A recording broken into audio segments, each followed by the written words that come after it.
બોલીએ કૃષ્ણ કનૈયા લાલ લગી જઈ આજના શુભ દિને તમારા શ્રોતાજનોને મારા હૃદયભાવપૂર્વક જય શ્રી કૃષ્ણ. જેટલા સંત હોય ને એ બધા સંતોની અંદર સંતપણું ના હોય. જેટલા ગુરુ હોય ને એ બધા ગુરુઓની અંદર ગુરુપણું ના હોય. જેટલા સત્પુરુષો હોય ને એ બધા જ સત્પુરુષની અંદર સત્પુરુષપણું એ ના હોય.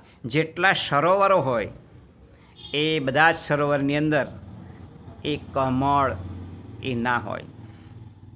માટે એ પારખવા માટે આપણે સદબુદ્ધિની જરૂર પડે.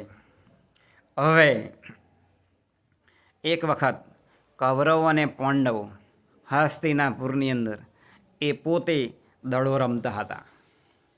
હવે દડો રમતા રમતા કૌરવો અને પાંડવો જ્યારે રમતા હતા ત્યારે એ દડો રમતા રમતા કૂવાની અંદર પડી ગયું. હવે જોગાનું જોગ ત્યાં થઈને દ્રોણાચાર્ય એ પોતે જતા હતા. તેવા સમયે દ્રોણાચાર્યએ આ બધી હકીકત જોઈ.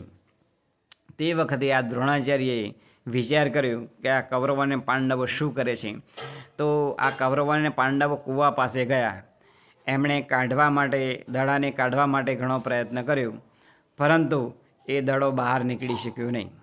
એવા સમયે દ્રોણાચાર્યએ કહ્યું કે તમારો દડો હું કાઢી આપું. એટલે આ કૌરવો અને પાંડવો વિચાર કરવા લાગ્યા કે દડો તો છેક પાણીની અંદર નીચે છે, દડો દેખાતો પણ નથી, તો આ દ્રોણાચાર્ય કેવી રીતે કાઢશે. એટલે દ્રોણાચાર્યએ એક તીર લીધું અને એમણે બાણ ચડાવ્યું. આના મંત્ર ભણી અને જેવું તીર માર્યું એવું છેક કૂવાની અંદર જો દડો હતો ને એ દડા ઉપર ખૂંપી ગયું. ત્યાર પછી બીજું બાણ લીધું અને મંત્ર ભણી અને બીજું બાણ માર્યું, એટલે જે બાણ હતું ને એના ઉપર ખૂંપી ગયું. આમ કરતાં કરતાં ઘણા બધા બાણ માર્યા, એટલે બધા જ બાણ એ કૂવા ઉપર સુધી આખી લાઈન કરી દીધી અને પછી બધા બાણ ખેંચી લીધા દ્રોણાચાર્યએ. એટલે દડો બહાર આવ્યો અને પછી આ દ્રોણાચાર્યએ એમને વીંટી નાખી. અને પછી કૌરવો અને પાંડવો તો નવાઈ લાગી કે હવે આ તો દડો કાઢ્યો, પણ આ નાની જે વીંટી છે ઓગળીની દ્રોણાચાર્યની એ કેવી રીતે કાઢશે. તો ફરીથી આ કૌરવો અને પાંડવોએ જોયું કે દ્રોણાચાર્યએ ફરીથી મંત્ર ભણી અને બાણ કૂવાની અંદર નાખ્યું, તો જે જગ્યાએ વીંટી હતી ત્યાં બાણ એ ખૂંપી ગયું. ત્યાર પછી બીજું બાણ માર્યું તો એ બાણની અંદર ખૂંપી ગયું. આમ કરતાં કરતાં આખા બાણની લાઈન કરી અને પછી બહારથી બાણ ખેંચી લીધું, એટલે પેલી વીંટી બહાર આવી ગઈ. આ હકીકતની જાણ કૌરવો અને પાંડવોએ ભીષ્મ પિતામહને કરી.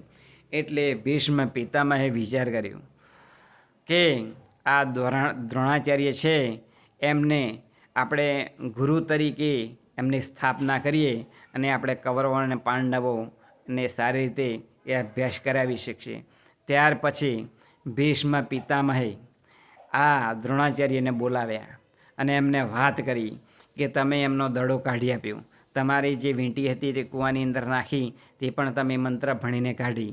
તો આ તમામ હકીકતના મંત્રો ધનુર્વિદ્યા એ તમારે આ કૌરવો અને પાંડવોને ભણાવવાની છે.